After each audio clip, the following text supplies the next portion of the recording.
From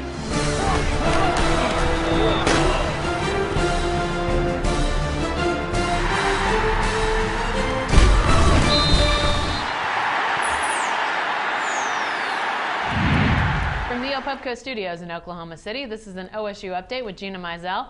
I'm Jenni Carlson. Gina, a lot went unnoticed on Saturday after Wes Lunt's injury. It just overshadowed so much, but one thing it did overshadow was another injury, this one to Devin Hedgepeth.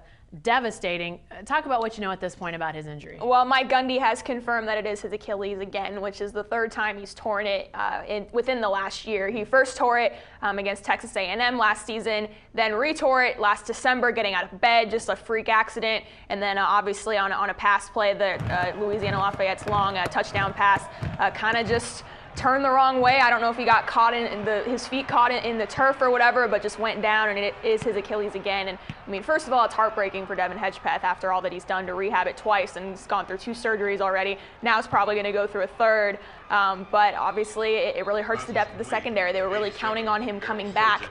And now with his injury and Jonathan Griffin's injury, he was announced that he has a serious knee injury that's going to keep him out for the season. That was announced before the Arizona game. Suddenly, you've lost 2 guys at cornerback at a position that already had a lot of inexperience and already didn't have quite so much depth after Broderick Brown and Justin Gilbert. Well, let's talk about that, because that was an area that they seem to have a little bit more depth. Now that they don't. How does that change things? Is it just now, gosh, you hope nobody else gets hurt? Yeah, well, I mean, and you remember that play against Louisiana Lafayette when Justin Gilbert and Shamil Gary collided, and you're like, oh, shoot, does Justin Gilbert go down? But what they really need is they really need Andre May to come back, not only healthy, but to play better than he did in 2011.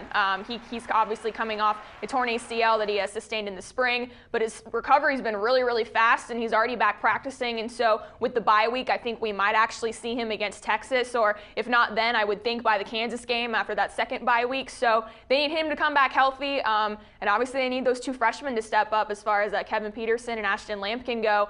They're already the backups, and they need to continue to progress and need to continue to play well. And then, you know, a guy like Mike Tavius Jones, who's a backup, needs to keep coming along. And another guy maybe to look out for is Larry Stevens. They moved him to safety, and I know they like him better at safety, but now with this injury, it's like you think about possibly moving him back to cornerback just to give some added depth. So that's definitely something to watch. But you feel pretty good about Broderick Brown and Justin Gilbert. After that, it's a little bit shaky, and so that's something I'll be watching going into the Big 12 season with all these passing offenses that they're going to face. All right. Thanks, Gina.